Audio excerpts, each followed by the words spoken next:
இன்றைய நாள் கர்த்தருடைய வார்த்தை யாத்ராகமம் புத்தகம் 23 அதிகாரம் 20 வழியில் உன்னை காக்கிறதற்கு நான் ஆயத்த பண்ணின ஸ்தலத்திற்கு உன்னை கொண்டு போய் சேர்க்கிறதற்கும் இதோ நான் ஒரு தூதனை உனக்கு முன்பாக அனுப்புகிறேன். ஆம் தேவ பிள்ளைகளே, இந்த யாத்ராகம் புத்தகத்துல நாம் பார்க்கும்பொழுது மோசே மூலமாய் கர்த்தர் இஸ்ரவேல் ஜனங்களுக்கு பேசின காரியங்கள் அநேகம் இருக்கிறது. இந்த புத்தகத்துல இஸ்ரவேல் ஜனங்கள் எப்படி அவர் சத்தத்துக்கு கீழ்ப்படியணும், எப்படி பரிசுத்தமாய் தன்னை காத்து கொள்ள வேண்டும், தன்னை சுத்திகரித்து கொள்ள வேண்டும், அவருடைய கற்பனைகள் கட்டளைகளை எப்படி கை கொள்ள வேண்டும், இப்படிப்பட்ட காரியங்கள் எல்லாம் இதுல எழுதப்பட்டிருக்கிறது. ஆனால் இஸ்ரவேல் ஜனங்களை நடத்துவதற்கும் நான் உனக்கு துணையாக இருக்கிறேன் என்று சொல்லி, நான் ஒரு தூதனை உனக்கு துணையாய் அனுப்புவேன் என்று சொல்லி மோசே தேவன் பலப்படுத்துகிற ஒரு காரியத்தை நாம் பார்க்கிறோம். தேவ பிள்ளைகளே, அன்றைய நாளில் வனாந்திரத்தை கடந்து வருவதற்காக மோசையை வைத்து இஸ்ரவேல் ஜனங்களை நடத்தி வந்த தேவன்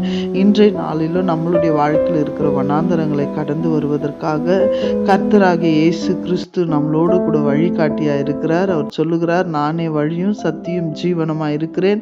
அந்த வார்த்தையும் வசனத்தையும் நாம பிடித்து கொள்ளும் பொழுது நமக்காக வைக்கப்பட்டிருக்கிற தூதன் பரிசுத்த ஆவியானவர். பரிசுத்த ஆவியானவருடைய வழிநடத்துதலோடு கூட நாம நடக்கும்போது கர்த்தர் வைத்திருக்கிற ஸ்தலத்துல நாம கொண்டு சேர்க்கப்பட முடியும். தேவ பிள்ளைகளே, அதாவது அவர் வைத்திருக்கிற ஆசீர்வாதம், அவர் வைத்திருக்கிற சுகம், அவர் வைத்திருக்கிற சமாதானம், அவர் வைத்திருக்கிற செழிப்புல நாம பரிசுத்த ஆவியின் துணையை கொண்டும் கர்த்தருடைய வார்த்தை கொண்டும் நாம வாழ செல்ல முடியும். அதை நாம விசுவாசிக்க வேண்டும்.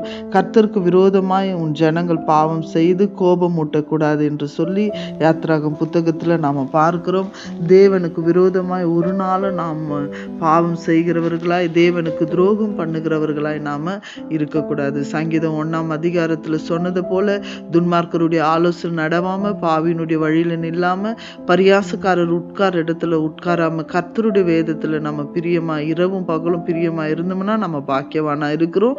நீரோடைய அருகில நடப்பட்ட மரமாய் தன் காலத்துல தன் கனியை தந்து இலையுதிராது இருக்கிற மரத்தை போல இருப்பீர்கள் என்று சொல்வதுதான் நாம் ஆண்டவருடைய சமூகத்துல சேரும் நாட்களா இருக்கும். தேவ பிள்ளைகளே, இந்த நாட்களில் நாம் வாழ்வதற்கு பரிசுத்த ஆவியானவர் துணையை கொண்டு ஒவ்வொரு நாளும் பரிசுத்தமாய் சுத்த இருதயமாய் நாம் வாழ்ந்தோம் என்றால் நம்முடைய நாட்கள் ஆசீர்வதிக்கப்பட்டிருக்கும், நம்முடைய காலங்கள் ஆசீர்வதிக்கப்பட்டிருக்கும், நம் குடும்பமும் ஆசீர்வதிக்கப்பட்டிருக்கும், நாமமும் ஆசீர்வதிக்கப்பட்டிருக்கும். தேவ பிள்ளைகளை, இதை விசுவாசித்து நீங்க நடந்து ஆண்டவருடைய ஆசீர்வாதத்தை பெற்றுக்கொள்ளும்படியாக உங்களை நான் வாழ்த்துகிறேன்.